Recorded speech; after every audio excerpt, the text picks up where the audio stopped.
Suicide Squad is written and directed by former MCU director James Gunn, and this is a DC Comics movie set within the DCEU. I'm actually not entirely sure when this movie takes place, but it takes place at some point in the DCEU after the first Suicide Squad, if that makes sense. So the ensemble cast here, you got Margot Robbie returning as Harley Quinn, Viola Davis returning as Amanda Waller, Sylvester Stallone shows up in this movie as King Shark, Jai Courtney, Idris Elba, John Cena, Daniela Melchior, I think that's her name, I might be getting that wrong, Michael Rooker, Pete Davidson. I mean, the list goes on and on and on. There's just a very talented cast, huge ensemble cast for a huge movie that takes place, again, within the DCEU. The story here is that Idris Elba, who plays Bloodsport, is coerced and forced, along with a lot of other inmates at Bel Rev, into joining Task Force X. Task Force X is also known as the Suicide Squad, and Amanda Waller recruits the Suicide Squad to carry out a big mission on Corto Maltese. The Suicide Squad, with the bombs in their necks, go to Corto Maltese to carry out this big, huge mission, and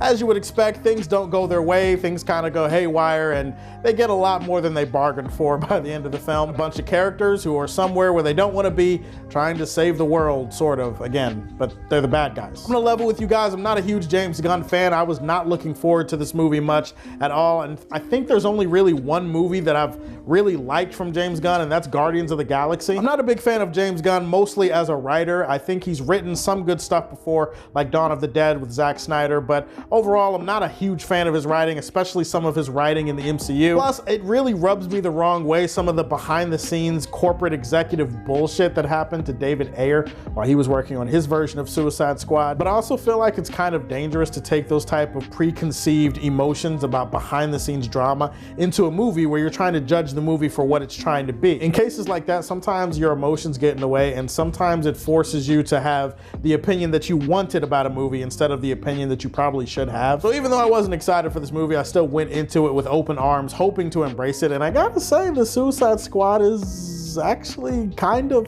fucking awesome. Trust me, I did not expect to be sitting here in front of this camera talking about the Suicide Squad and saying that it's fucking awesome, but I've seen it, and a few days has passed, and I thought maybe I'd feel differently in a few days, but no, it's fucking awesome. Especially if you go by the Ostrander run, like one of the early runs for the Suicide Squad, there are entire moments and scenes that feel splashed from those pages. Everything about the way he decides to transition between scenes or panel by panel, just like a comic book. And then there's also a Tarantino-esque style that he brings to the direction where he kind of might show you some scenes and then he might show you how you got to that point, but it might show you a different perspective from different characters. And it honestly, it made the movie more fun to watch because you're kind of jumping around between different characters and different times, and it's all really entertaining stuff. And I gotta say, this movie actually was pretty funny. There were a lot of instances in the movie where I was laughing out loud. He goes overboard in some spots for sure, but for the most part, the thing I was most worried about was whether the humor was going to interfere with some of the more genuine moments in the movie, or if there even were going to be genuine moments in the movie. There are some surprisingly emotional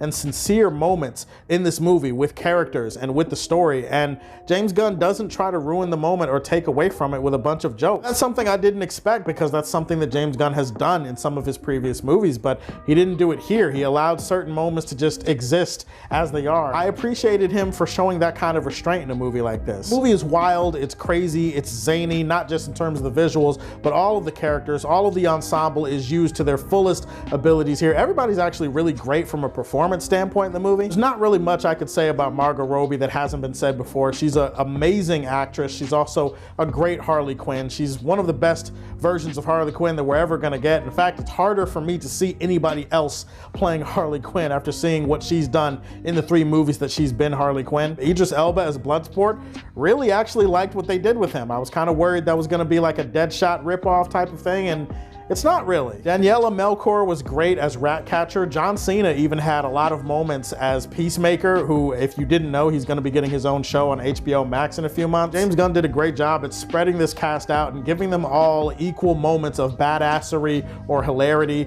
or just awesome, genuine emotional moments that really flesh them out and make you care about them by the end of the film. So the movie has some insane action sequences for sure. Some of them are really huge in scale, and I feel like it should be bigger than a movie like The Suicide Squad, but then on the other hand, there are a lot of action sequences that feel tailor-made for the characters and what they're good at. It definitely doesn't hold anything back. It is full rated R, it is gory, it is bloody. In regards to issues with the movie, like I said, I do think James Gunn kind of goes overboard in some of the scenes. It's not that the humor is bad, it's just that there are some scenes where it feels like there are so many jokes that are crammed into the scene that it doesn't allow the scene to breathe. And this also creates kind of a tonal and pacing issue throughout the film. Very fast-paced filmmaking, going from scene to scene and joke to joke. And I know humor is subjective, but some of his humor, some of the juvenile, crass, and childish humor that he comes with, I'm not really a big fan of that, and there is some of that in this movie. Some scenes are written to be jokes and humorous scenes, and it kind of takes away from certain characters or changes characters or makes characters say or do things that you feel like don't really fit the character or that situation, but it works because, it's a funny joke and we're supposed to laugh. I wish I could spoil what I'm actually talking about, and I can't, but just, it feels like some characters are just written to go along with the joke instead of acting how they normally act. And that's because James Gunn constructed entire scenes that are supposed to just make you laugh. I understand a lot of the other stuff surrounding this movie and why it's hard to embrace James Gunn and his style and his past and all that stuff. I totally get that. But if you're just looking at this movie for what it is and what James Gunn was able to accomplish, I think it might be the best movie that he's ever directed. The Suicide Squad was actually a really fun time at the movies. I'm gonna leave this one in the Silver Age for Man of Steel. Tell me, are you excited to see this movie, and what is your favorite DC movie of all time? It doesn't have to just be DCEU. You can just list your favorite DC movie in general. Let me know what that is in the comment section down below. Please like and subscribe to the Superfan Show, and if you like what you see, tell me how you feel, and stay tuned to hear more from the Man of Steel. Peace.